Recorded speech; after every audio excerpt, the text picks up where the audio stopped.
Welcome to the Wrestling with Story podcast. My name is Joshua Hale Fialkov. I'm an Emmy and Eisner-nominated creator of TV, animation, graphic novels, and video games. And I love to talk about wrestling. In fact, I think I owe a lot of my career to what I learned watching wrestling.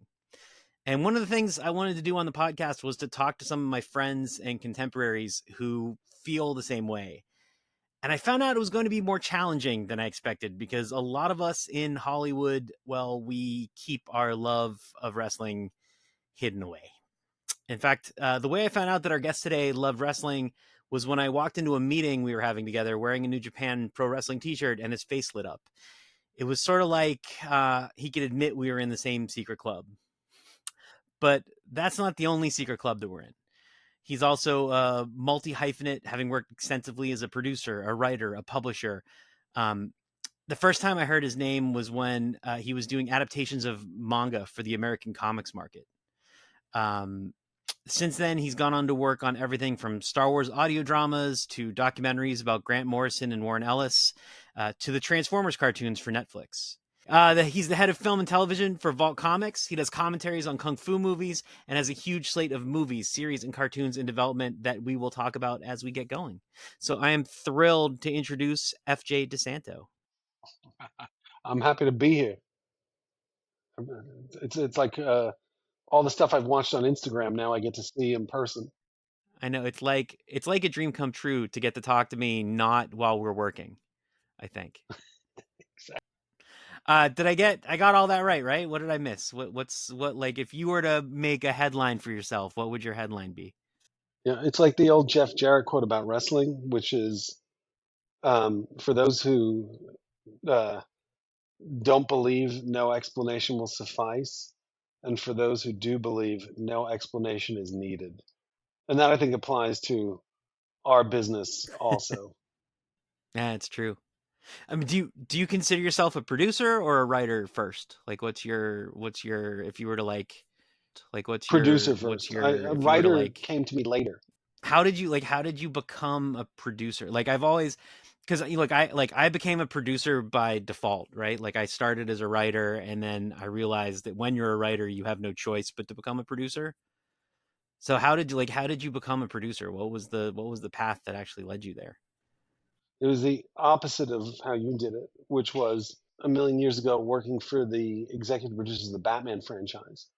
And I wanted to be a producer. I had interned a lot when I was at NYU in the film program. I interned for a lot of companies. So I was doing a lot of script coverage and meeting writers and directors. And I liked that the producer was sort of the one sort of making everything happen. So that was more interesting to me than directing or even writing. Um, and so I just kept on that path and sort of fell into it. You know, the first movie I ever worked on, um, I was the assistant to the producers on Constantine with Keanu Reeves. That was my first movie, and subsequently, you know, like I was working for these guys in those 8 years where they didn't know what to do with Batman until the Nolan movies, which I was there for the first two as the junior guy, sort of eavesdropping on everything. Um, and then the first movie I produced was The Spirit, which I was a co-producer on. Um, and then after that, I went out on my own and found that's where the writing started. When I went out on my own, I started writing comics um, and all different things. And then I stumbled into animation only like 7, 8 years ago, which I had no knowledge or aspiration of ever being part of, and then fell in love with the making of it. Even though I grew up an anime fanatic in particular. So I just, you know, sort of stumble along as I keep going and finding my way. Did your love, because I know you love Japanese wrestling, did that come along with your love of anime and manga, or are they totally separate from each other? The love of Japanese wrestling was tied strictly into wrestling because I was a big After Mag guy as a kid.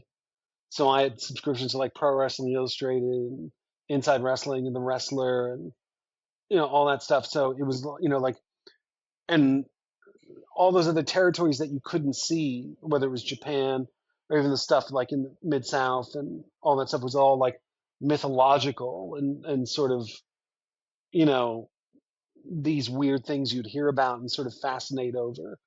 Um, and now we're in that world where I can enjoy that and now see all these things, like all the different. I was into like what's going on in world class, and we had it on UHF, and you'd have to find it at a specific time. But manga and anime stemmed more out of. Um, Actually, I probably was into manga and anime before I was into wrestling because manga and anime I discovered was very, very young, being the first wave of anime that hit the US. And again, the advantage growing up in New York was having access to all that stuff.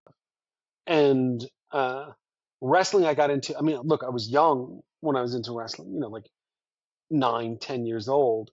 But just a little bit before that was manga and anime.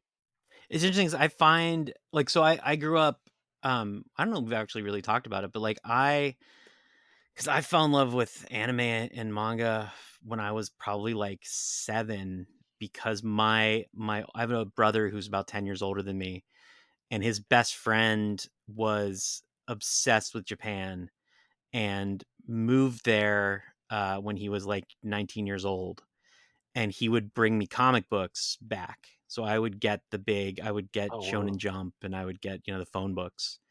And I had no idea I had no idea what they were. Like I didn't know what was happening in them, but that's how I like that those I read more of those comics than I did Marvel and DC. Um and so, I fell in love with Appleseed and Gunbuster and I'm crazy about like Ranma and Half first. Like I'm obsessed with Ranma and Half. I just love it to death. And Orsai Yatsuri, like all the Rumiko Takahashi stuff.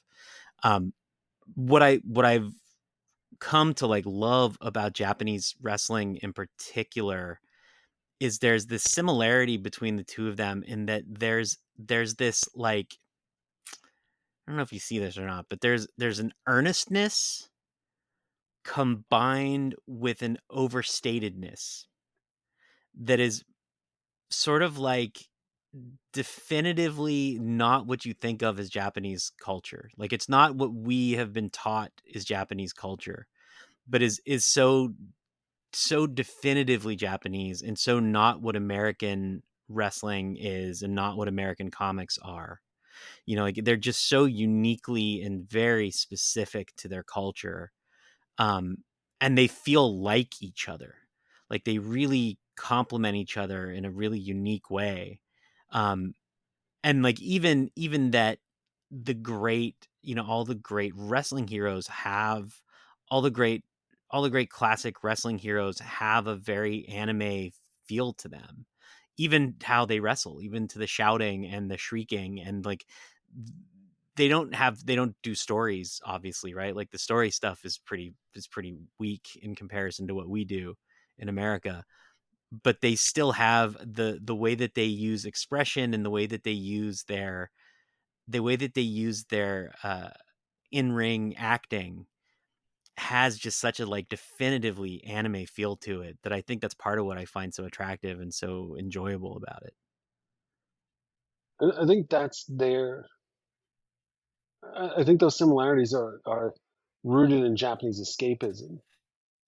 I think that audience is specifically latching things that you're talking about, and that's their form of escapism. It's just it's a meant it is inherently tied into their culture, but in terms of how they consume their entertainment, it's very, very similar. I think they seek the same escape like we do.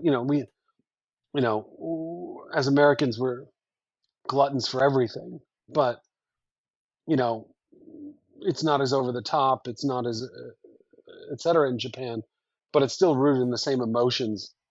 It's just all expressed differently. Yeah. Do you think like when you think about your attraction to telling stories, like what drives you to tell stories, do you see a connection for you to the drive to like enjoy the stories of wrestling? Like so for me, and I talk about this on in the videos I make all the time, that there's something about the pureness of wrestling that I try to bring into my storytelling. The idea of good versus evil, and the idea of like even with the sharpest anti-heroes of wrestling, there's still like an inherent pureness that gets into all of my writing. Do you feel that? Like, do you have, after a lifetime of watching wrestling, like do you feel it sort of seeping into what you do, or do you feel like it's a totally separate part of your personality? No, it definitely seeps in. I haven't written as much as you have, but so for example, like when we were doing, you know, weirdly, it was helpful. Like when we did Tekken, like I did an anime based on Tekken, which respects multiple fighting styles and wrestling, elements to it. It was fun to sort of incorporate that sort of storytelling into the narrative, the melodrama of setting up the matches or the feuds between the characters, etc. We're definitely rooted in conversations about wrestling in particular. Um, you know, I think what's interesting for me is almost like wrestling at its core is the purest form of storytelling. It's almost like who are the opponents, what is the outcome, where do they go to the next thing, etc. And I think I just grew up at the perfect time. We're now in that third boom of my lifetime, the '80s, Monday Night Wars, and now this boom, which is inherently my favorite of all of it because it offers so much diversity in it that you can wrestling's so diverse you can cherry pick elements of it for anything you do in your creative life, and it certainly has applied to mine. When I look at the media we consumed, and I say this especially now because you work in animation, and because you work in comics, like the way that genre in particular has evolved over time, I feel like has a direct lineage that you can chart with pro wrestling. So if you look at what pop culture was in the 80s, just like with pro wrestling, everything was very binary. It was very simple. It was very easy, right? Then you get to the 90's, and in the 90's kicked off the era of the complex anti-hero. And that's exactly what wrestling did, and did really well, and why it thrived so well.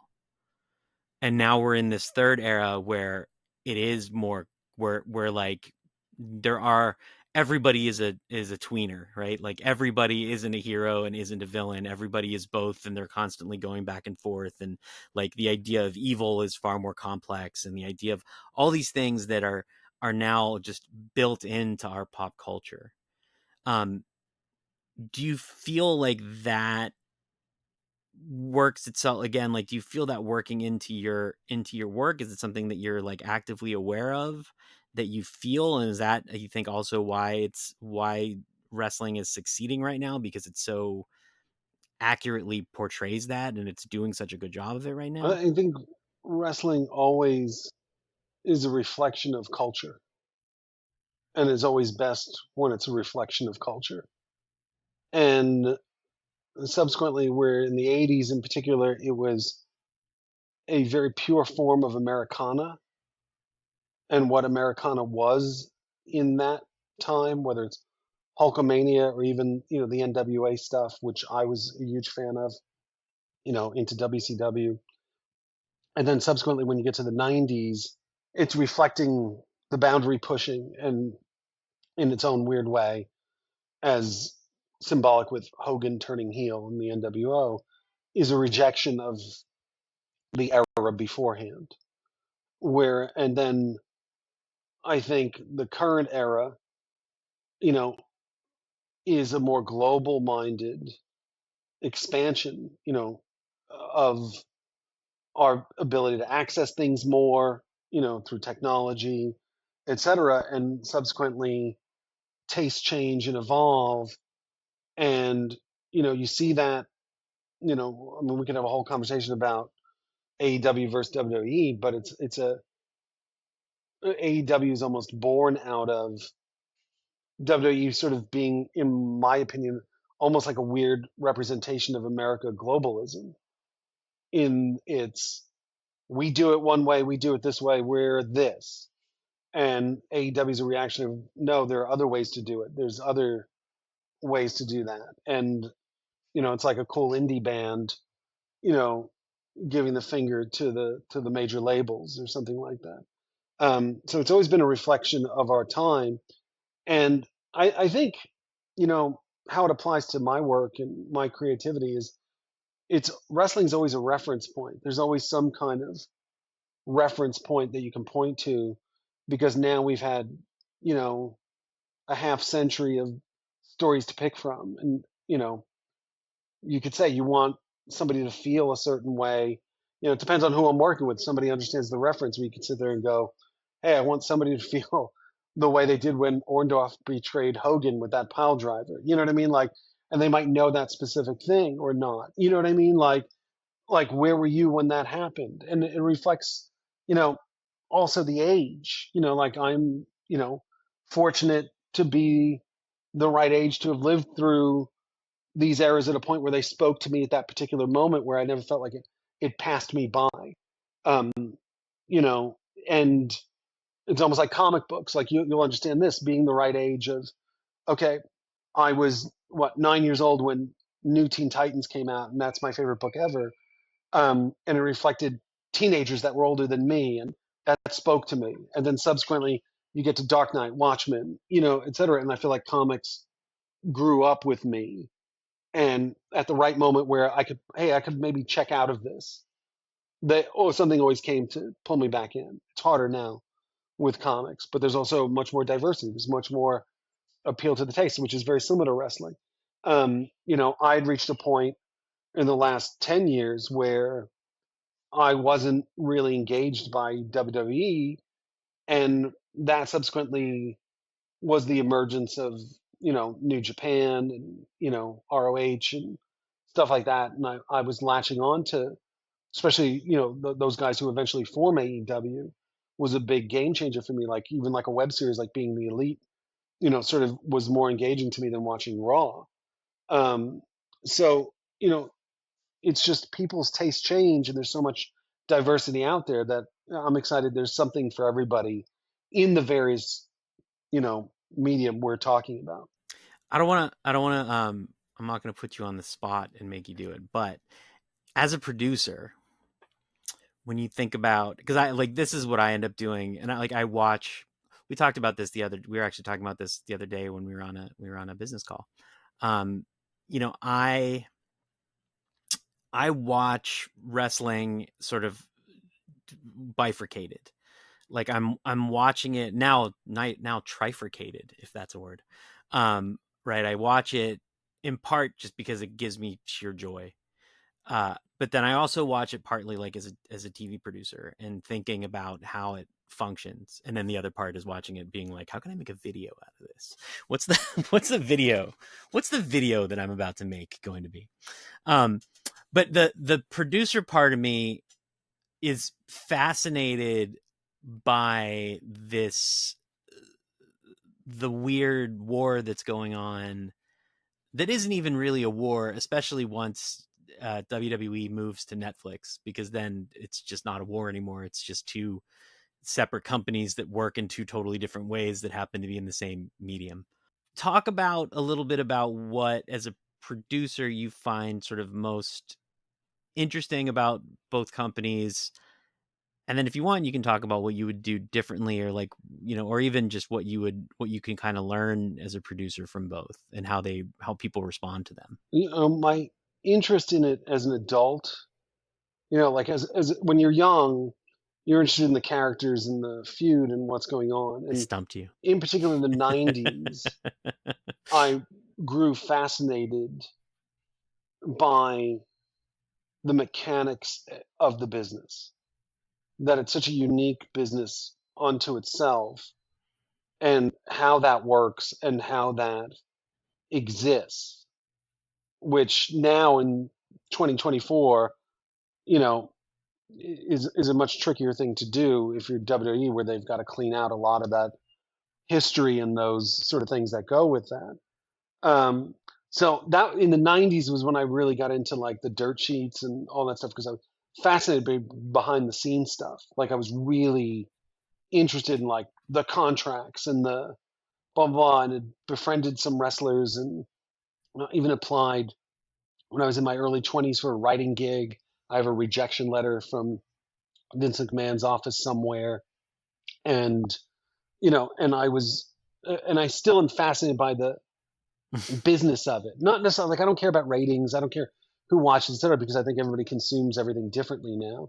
But I always fascinated that it takes a lot for somebody to put on a performance where you're really not trying to hurt somebody, but you want to look like you want to kill them.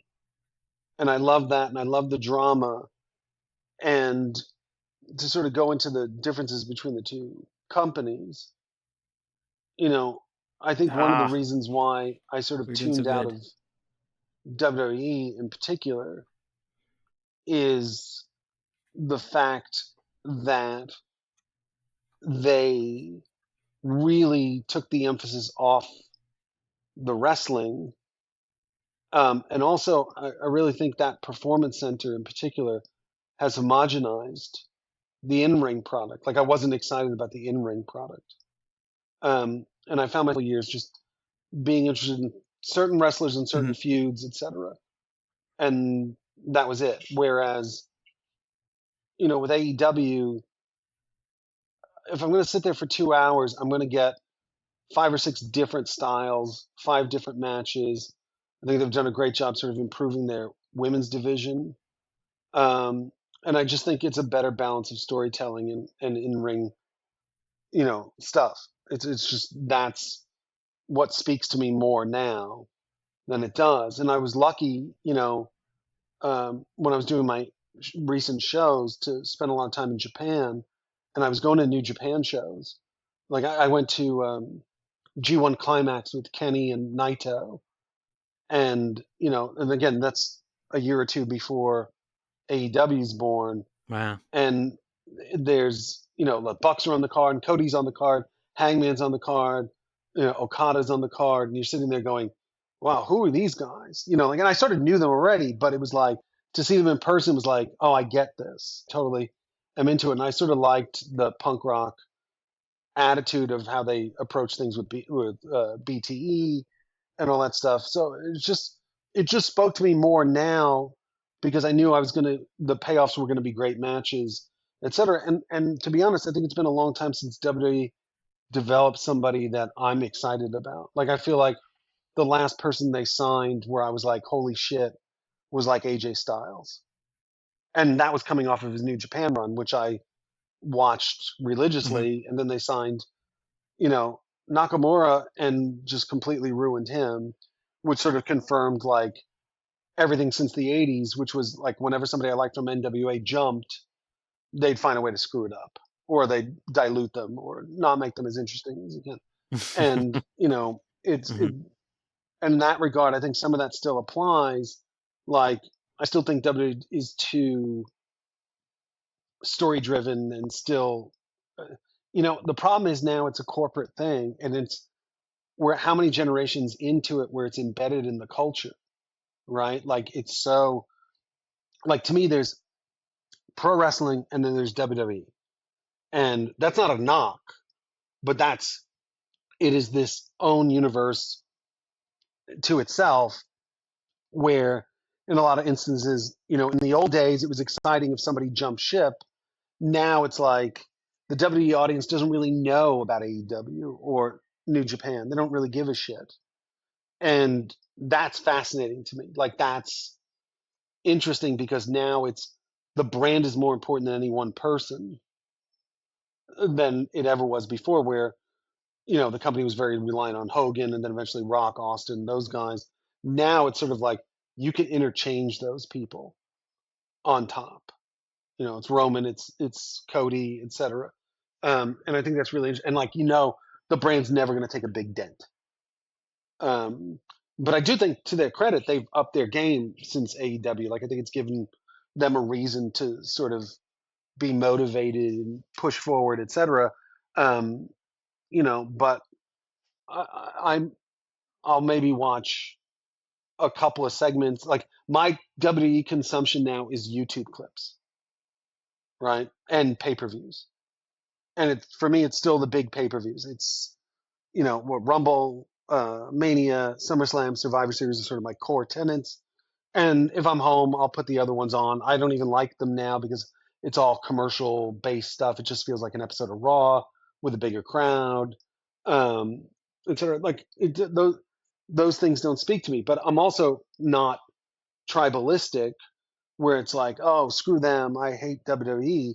It's, everything's cyclical. There'll be a period where they'll be great and AEW won't be as good. And I'll watch this and I'll watch that. And, Cody jumping was such a game changer. And what happens if Cody didn't jump? And then eventually someone's going to jump from WWE to AEW and that's going to be, like Mercedes, like who's the next one to jump? Like those are the mechanics and the drama of the business itself are what, keeps me engaged on it.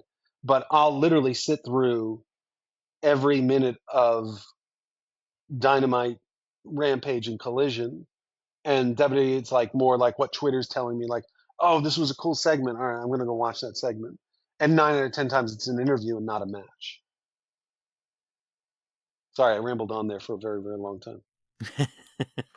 Yeah, I mean, no, no, no, like, no, it's fine. Like, and again, you and I have talked about this offline before, but like, I enjoy WWE a lot. Like, I'm very neutral on both. Like, I think they're both really good. I think they both do things exceedingly well. And I think that AEW could take a lot of lessons from what WWE does, because I think there's a bunch of things that they mess up on. Like my biggest thing with AEW that I've come to realize, and this is like a weird, like you don't realize it until like you start doing what I've been doing, where just doing like live streaming, Collision is barely a show. Like it's sort of weird how barely a show it is. Like there's so little plot and so little story, and the matches are just matches for matches. Like it's so New Japan. Right. Um and it's funny cuz I'll be, I was live streaming this week's I was I was like live streaming this week's Dynamite. Um and there was a bunch of people who were like just shit talking the whole time, and they were shit talking the match and the Max Osprey match, which is insane because that thing was a masterpiece. But one of the things they kept saying is like, this is so New Japan. And I think finally I was like, no, you should watch Collision. That is very New Japan. Like that's what New Japan is. Like it's just good matches. Like they're just good matches. That's it. It's just good matches. There's no point to them. They're not doing anything. It's just people having matches for the sake of having matches. Um, Whereas and WWE does that too. What's sort of interesting is that when WWE does it, it's much more noticeable because the matches aren't good.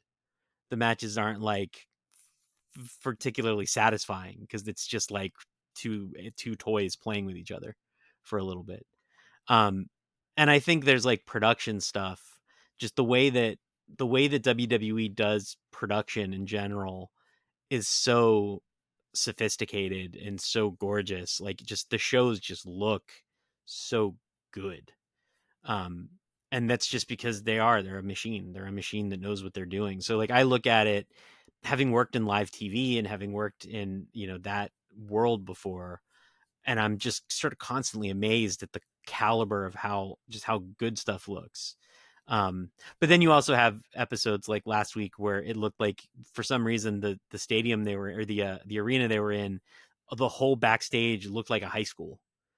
And so the whole thing had this very like High School Musical production feel to it, where you're just like, well, they're at the mercy of where they're shooting. I guess there's not a lot you can do. You just sort of stuck where you're stuck, and you do what you got to do. Um, So the thing about the Transformers, right, is that at its core and at its heart, and like everybody I know who's ever worked on Transformers has always had to kind of wrestle with this, pardon the pun, has had to wrestle with this idea of like staying very true to its 80s heart, right? The sort of simplistic, easy, straight ahead. Optimus Prime is Optimus Prime, and Megatron is Megatron, and that is who they are, and that is who they have to be. Um, when you're looking at something like growing the audience of something like Transformers or something like wrestling that people have a very set understanding of. Like for the bulk of the world, for a large portion of the world, and we saw it at the Republican National Convention, right? What do they think of when they think of professional wrestling? They think of Hulk Right. Hogan. The challenge and the thing that that wrestling has had to do and that will kind of constantly have to do is to try and redefine how you exist in that world, right? Because you have to live up to it, but you have to be more. When you were working on Transformers, you did that. Like, you did make a Transformers that was more than just the simplified Megatron and Optimus Prime dueling. How did you look at that, like, as a challenge, and like how did you? Yeah, it's Transformers is a tricky franchise, which I could do 2 hours about. And the big problem with Transformers, not problem is, but the challenge with Transformers is always there's so many iterations of it that you can never win with the fan base. You can never win. And it's sort of like when you were talking about you're watching Dynamite and somebody's going, it's New Japan, it's New Japan, it's New Japan. I'm going through like it's not G1, it's not animated, it's not Robots in Disguise, it's not blah blah blah. And when I got brought into War for Cybertron, in particular the Netflix series, it was for the adult animation group at Netflix. So there was an expectation of something that was more sophisticated, but I was under the parameters that were dictated by the toy line, which was this is a prequel to G1.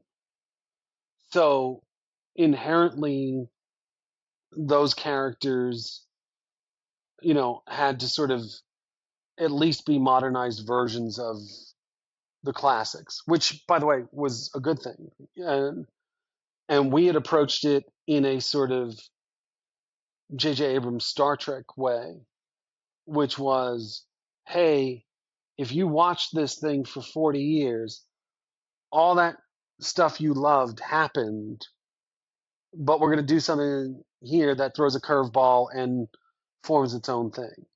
And Hasbro was on board with that. And, but for me, it was a combination also of like, if you were launching this now, how would these characters be, right? And a lot of people took umbrage to our version of Optimus Prime in particular because he wasn't the stoic John Wayne hero that they had come to know. But it's like, hey, this is a prequel. How did he get to that point, right? He's not. He was just a regular dude who got thrust into war, and the key to that whole thing for us was the inclusion of the Elita One character because and I can sort of say these things now, which at the time I couldn't publicly say, which was I was adamant that there had to be a female lead in it because they didn't have any of real significance. They had Windblade, and I'd done her in the other show, and complicated character, like not fun character, to sort of get that emotion and story driven, character driven stuff you really wanted. That I really wanted when we developed it, and so I had approached Hasbro and sort of went, hey, if Optimus is Superman and Megatron's Batman, who's Wonder Woman, right? Like who's the one who's better than both of them? And subsequently, they started pitching. I said, just take me through the female Transformers. And they were sort of like, female Transformers don't sell. And I was like, I don't care. Like, we need this sort of, balance in this new element. And whoever this female character is going to be the sort of catalyst to Optimus's journey and, sort of how he progresses because of her. And eventually, when we landed on Elita One, it was very simple. They were like, hey, there's Elita One. She was rumored to have been Optimus's girlfriend, like in G1. I went, boom, that's it. And they said, well, we're never going to make a toy out of her. I said, well, I'm going to kill her off because I want that moment where he has to become the leader in that moment when he realizes he's lost his love. So we had set it up where it was like, those two were on a specific path of a life together that this war has completely torn asunder, and she's more the realist, the strategist, etc., better than him. And that was really important in terms of doing that. And I'm sorry, I'm going a whole tangent on it, but it was like by the time it was over, Hasbro was mad I'd killed her off because they did one toy of her and it sold like gangbusters. And now she's been in every series since. They did Earthspark after us. She's in that. The movie that's coming out, she's in that. All that stuff. Like, so it's a franchise in a lot of ways that is sort of weirdly constrained by its own history and weirdly is tied into it's almost like G1 is so romanticized that it hinders them in a way to sort of evolve it. And every time they do it, like if you notice, with the exception of our show, every iteration of it in the last 10 years, 15 years has been geared towards little kids. Cyberverse, Earthspark, this thing, because they're insanely paranoid of losing that audience, or they're trying desperately to build new audiences. What people don't realize, like those G1 fans all hate the Michael Bay movies, right? They're like, fuck that, like the Michael Bay movies. But what you don't realize now is you've had 10, 15 years of those movies. I don't know how many, like there's a whole generation of kids that grew up with that iteration of it. Yeah, that grew up with that iteration. It's like, to use a Star Wars reference, like everybody hated the prequels until Hayden Christensen came back last year. Then all of a sudden it was prequel nostalgia. And so what's weird is like Star Wars, you have, like obviously I grew up with the originals and then the prequels. My whole generation hates the prequels. It's only 3 movies, right? But my nephew, who's 25, and his first movie going experience is going to the prequels with me. Tim, it's 6 movies. Fuck the new movies, right? But now there's a whole generation that's going to grow up with those sequel characters who in 10 years are going to love those. And by the way, so now take that over 50, almost 50 years of Star Wars, and you combine that into that's like every 2, 3 years of Transformers, right? And Hasbro taught me like all these lessons about the fandom. They'd be like, listen, here's how it works. Your show's going to come out, and they're going to say the last show was better, even though they hated the last show. They still bought the toys, right? But then when the show comes out after yours, they'll love your show. And that's exactly what happened, right? Like, oh, how come you didn't do more? Like, well, you know what? They moved on to Earthspark. Like our show, they had their best selling toys of the last 15 years because that show supported it, and like I'll give you an example, like not being able to win. Like I used all the digital data of the models of the toys for the characters in the show. And I thought, I'm doing this because I want the diehard fans to appreciate that we're respecting the toys. And I want a little kid to see that character and go, I want that toy. Because how many times have you seen the character on film or animation? You go buy the toy, it's not the same thing, right? It's like weird, or it's different color, or whatever the fuck, right? And I said, I want to be able to buy that toy and you got that character you fell in love with, right?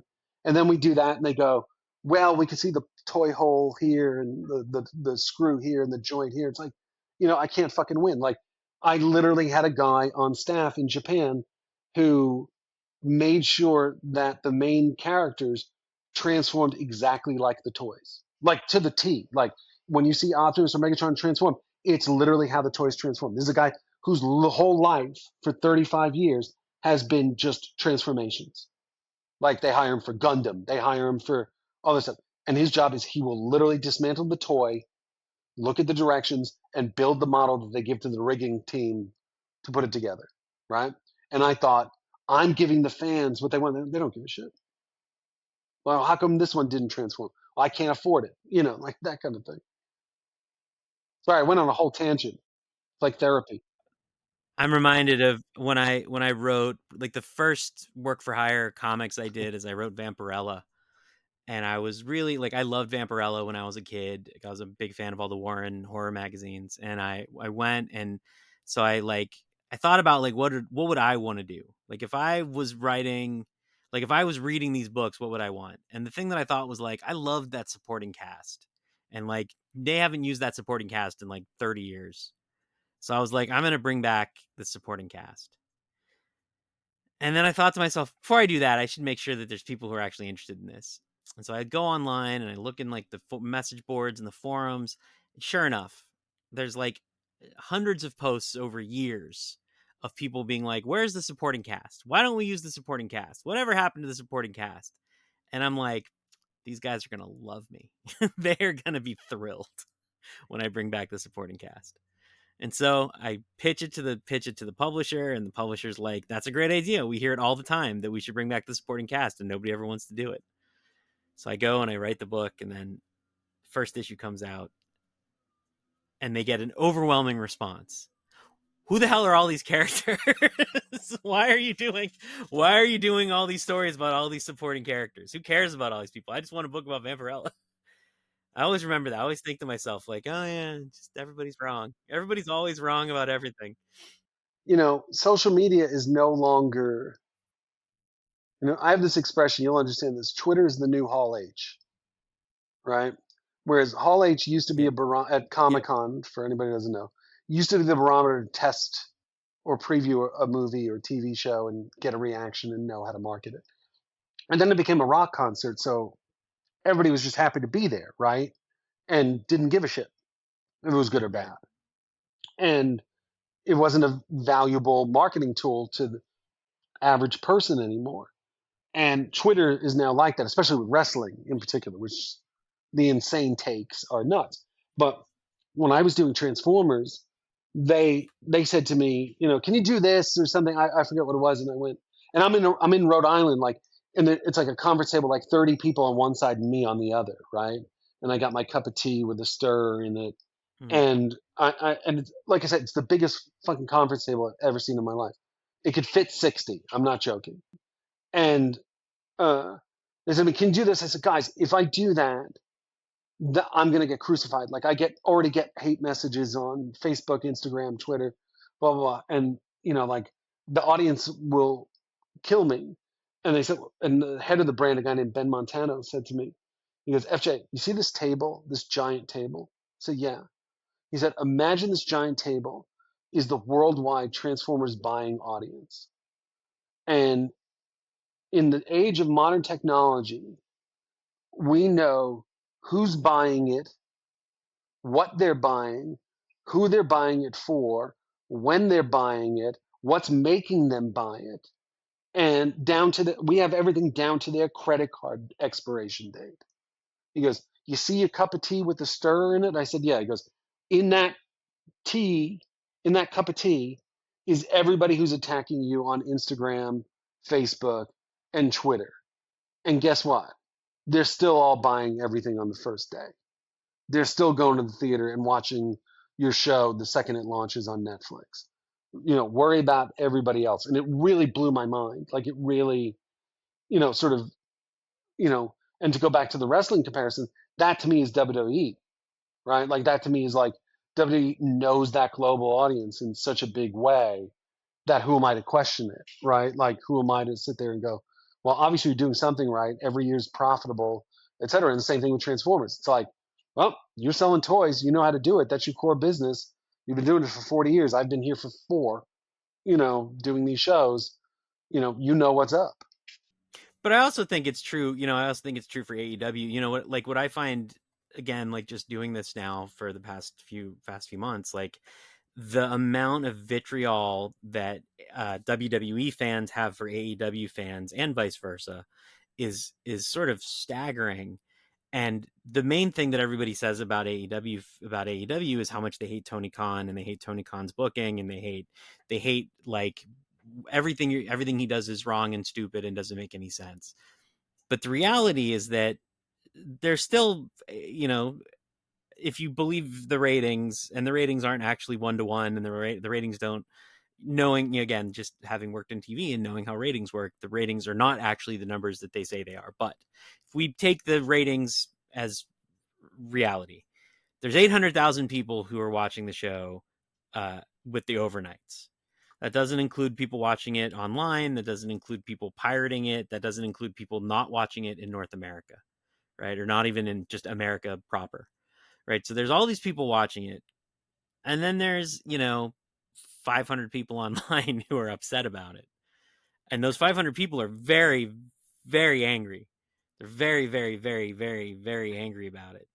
And they want to know, like, why doesn't Tony Khan change what he's doing? And I got to say, like, it takes a lot, having been in the position of writing Fantastic Four comics and writing Spider-Man comics and writing Batman comics, and having people tell you suck because of your opinions or because of your creative choices. It takes a lot of backbone to be like, nah, I trust myself. I trust what I'm doing is right. It takes a lot. And so it's one thing for the WWE to do unpopular things. I actually think it takes a lot more spine to do something when you are in second place, and to sort of have enough faith in yourself to just like say, fuck it, let it ride. Um, that's the thing, before when you were talking about like, what you respect about the AEW versus WWE. That's kind of the thing. And there are a bunch of things that I would do differently if I were in his shoes. Um, but the thing that I do actually appreciate is that the guy believes in what he's doing and has enough faith in his choices that he, for the most part, sticks to them. A lot of times he doesn't. A lot of times he sort of he just sort of gives up on angles or moves on or just sort of, you know, wanders off. And I get that that's frustrating for the audience, but at the same time, like, it is his prerogative. It's his way of doing it, and he gets to do it. Which I think is also probably why people get angry and why they hate him, is because wouldn't it be nice? Like, that is the dream. Which I guess sort of my final question. I know you said that you'd applied to be a writer back in the day. If you had the chance now to go be a writer or be a booker, is that something that you would want to do in your career today, to go work in professional wrestling? I don't think Would you so. I do it? mean, the funny thing is there was like a period where, thanks to the business we're in, there's a number of wrestlers I've been able to befriend, and um, and some of which I got to work with, like Samoa Joe did voices for me in Transformers and stuff like that. Um, he's a big comic nerd, so I'm always sending him stuff. Um, but Mm-hmm. the one constant that I'd constantly been told by everybody was like, "Don't do it. Don't. No, it's awful. Like, you don't want to do it. You don't want to do it." Like, I just don't think, especially in WWE, I don't think I could contribute. I just I and again, I don't want to sound like an old man, but I don't think I have the mindset to understand the global audience that they are catering to at the moment. Which, by the way, works for them. That's fine. And again, that's Mm-hmm. why I'm not tribalistic. Like, I have friends who will sit there and send me the AEW ratings and be like, ah ha ha ha, and I'm like, I don't care. I enjoyed the show. Like, I don't give a shit if people don't watch it, right? Yeah. Like I don't care. Like, and the company's not going anywhere. Um, but also, from the Tony Khan point of view. By the way, if I do have one big criticism, you pointed it out, which is the dropping of ideas and characters, etc. Like that, just like Wardlow or something like that, where like he does have an inability to capitalize on momentum in certain instances. Um, but I Right. also think, with AEW in particular, what is it, 5 years, 4 years it's been around now? I mean, you're talking about a Mm-hmm. 5 year Mm-hmm. company competing with a 50-year plus company slash family legacy that goes beyond that, where it's a perfected formula over 50 years, etc. And the fact that there's a company that even exists like this, TNA could never do it, Ring of Honor could never do it, New Japan could never afford to do it, etc. is fascinating and awesome. And I do love that, like, we now are back to wrestlers can jump ship and go to different places and do all these different things and all those things I loved as a kid. Mm-hmm. Like I was like, there was a, if you have old wrestling magazines, there was a point where after the British Bulldogs left WWE, they wrestled the Rock and Roll Express somewhere down south, and it was filmed, and someone made it available on VHS, like a company that you paid like $30, and you Hmm. get, and it took like 2 years to get the Hmm. fucking video, right? But I wanted to see that match so badly, right? Like that dream match. Like I'm never getting that dream match anywhere else, right? And I remember just watching it incessantly. And it's a fine match. I don't even think it's a great match. It's on YouTube now, I'm sure. But the idea of that, so like AEW gives me that, sort of like those dream matches. And like when you say like he's just Yeah. randomly booking shit on Collision, I'm fine with that. You know what I mean? Like I'm fine with it. But then like, I also think he is learning on the job. But on the flip side, it's his fucking money, right? So like you can't really argue it. Like if you're gonna give me MJF and Osprey for an hour, Vaulted for it. it's your Yep. money, and I'm thoroughly entertained. Like I've been very lucky. I've been to a lot of classic matches, and I will tell you this. I'm gonna age myself a little bit. I was at WrestleMania 2, 10, 20, and 39. So I was at Brett and Owen. Wow. I was at Shawn and Razor, the ladder match.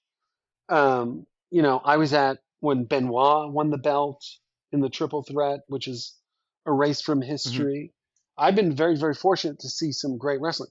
The best match I ever saw live, ever, was Osprey and Shingo Takagi, Best of Super Juniors, I think 2018 or 19. I don't remember what it was. And I just went, the world has changed. Like we're in a different era of wrestling.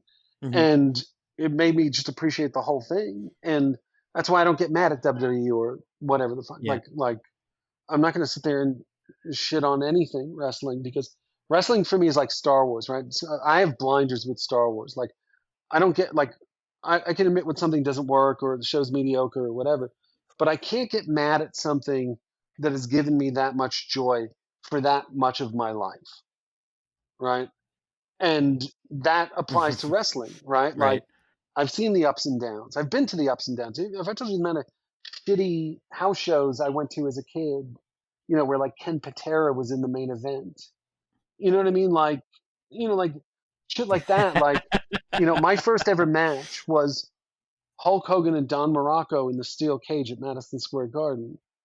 And on the undercard was this new signing, Wow. Randy Savage. And, I was just lucky to like witness those things live.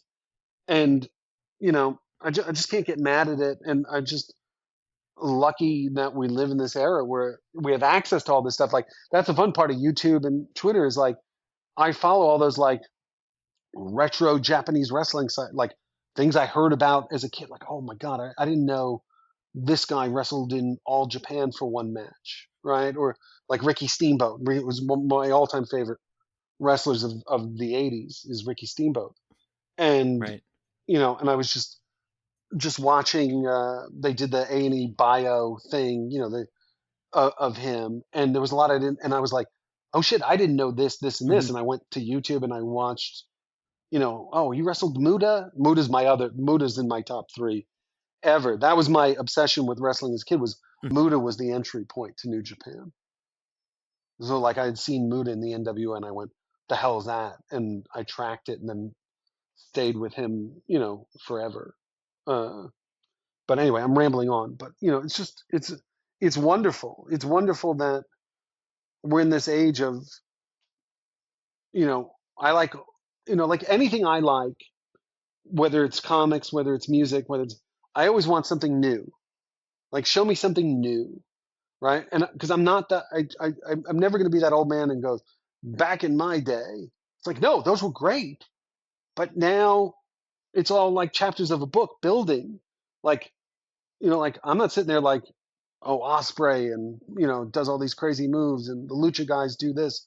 It's like no, they're all performers doing all cool different shit. Like why would I be pissed at this, right? Like and by the way, the one thing I was going to say, Tony does pivot, and he's turned that women's division around quite a bit. All right. Well, I've kept you, my friend, for a very long time. Thank you so much. I'm I'm so grateful for your time. Is there anything you want to promote or anything you Well, want I to can't talk promote about our before we top go? secret project, but I can tell you to check out Vault Comics, which is who I work for. And they do great range of comics of all different genres and stuff like that. And that's a lot of fun. And we've just announced a bunch of big projects, and that's really what I got to promote. Thanks for having me on. This is great. No, thank you for being my first guest slash victim, and I'm hoping that the software works right and it all turns out okay. I'm really curious to see how it goes. So we're gonna see how it all turns out. Um, Thank you so much for listening. Thank you to FJ DeSanto for joining us. I'll put links up so you can find him online. Um, and we'll be back. You can follow me online at wrestlingwithstory.com. I'm also on YouTube at Wrestling with Story. And I live stream Wednesdays, and Fridays on Twitch and on YouTube Live for Dynamite, for Raw, and for SmackDown. And you can find me all other sorts of places. If you have any questions or if you are interested in maybe even being a guest on the show, you can email me at josh@wrestlingwithstory.com. And that is it. We will see you next time. Thank you so much for hanging out. Take care and wrestling forever.